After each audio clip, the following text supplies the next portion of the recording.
Doctor Zakir, আমরা কি তখনও খাওয়া দাওয়া করতে পারবো, পানাহার করতে পারবো, যখন শুনব যে মুয়াজ্জিন ফজরের আজান দেয়া শুরু করেছেন? তখন কি খাওয়ার অনুমতি আছে? কিছু মুসলিম, আমি জানি না এটা ঠিক না ভুল, তবে কিছু মুসলিম মনে করে যে ফজরের আজান শুরু হয়ে গেলেও আমরা সেহরির খাওয়া দাওয়া চালিয়ে যেতে পারি। আমি জানি যে কিছু মুসলিম আছে যারা মনে করে ফজরের আজান শেষ হওয়া পর্যন্ত খাওয়া দাওয়া করা যেতে পারে। আর অনেকে আছে যারা সাহরির সময় অনেকগুলো মসজিদের আজান শুনতে পায় তাদের বাসা থেকে। তারা একেবারে শেষ আজানের শেষ পর্যন্ত অপেক্ষা করে। যদি ৫-৬টা আজান শোনে, তারা শেষ আজান শেষ হওয়া পর্যন্ত তাদের খাওয়া দাওয়া চালিয়ে যায়। সত্যি বলতে আমাদের নবীর কোনো হাদিসই এমন কথা বলছে না, কোনো হাদিসই না।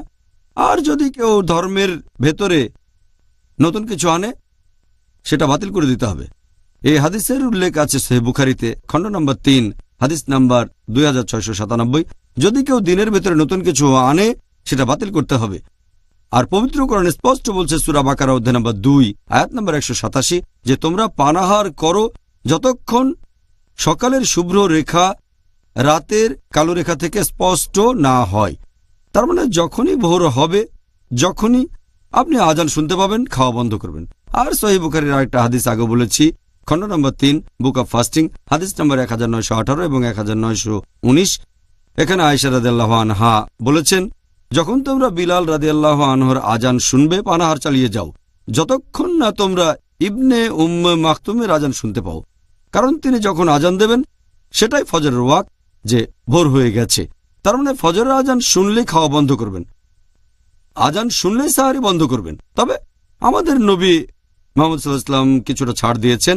এই সহিহ হাদিসটার উল্লেখ করা হয়েছে সুনান আবু দাউদ, খণ্ড নম্বর ২, বুক অব ফাস্টিং, হাদিস নাম্বার 2343।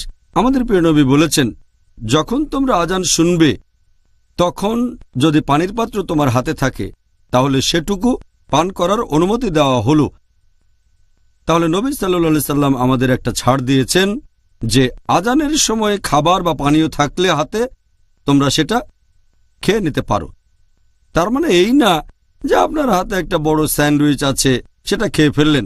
যদি আপনার হাতে সেই স্যান্ডউইচের সামান্য কিছু অংশ থাকে, সেটা খেয়ে ফেললেন, সমস্যা নেই। অথবা গ্লাসে করে পানি খাচ্ছেন, সামান্য কিছু বাকি আছে, সেটা খেয়ে ফেলতে পারেন। তার মানে এই না যে আজান শোনার পর হাত ধুলেন, তারপর আরেক গ্লাস পানি খেলেন, তারপর খাওয়া শুরু করলেন একটা বড় বার্গার অথবা বড় একটা স্যান্ডউইচ নিয়ে আস্তে আস্তে পুরোটাই খেয়ে ফেললেন। এটা একটা ভুল ধারণা যে আজানের পরও খাওয়া দাওয়া করতে পারবেন। কোনো হাদিসে কথা বলছে না। আপনি সাহারি করবেন শেষ রাতে ফজরের ওয়াক্তের একটু আগে, যখনই ভোর হয়ে যাবে ফজরের আজান দেবে, আর আপনি সে আজান শুনলেই খাওয়া বন্ধ করবেন।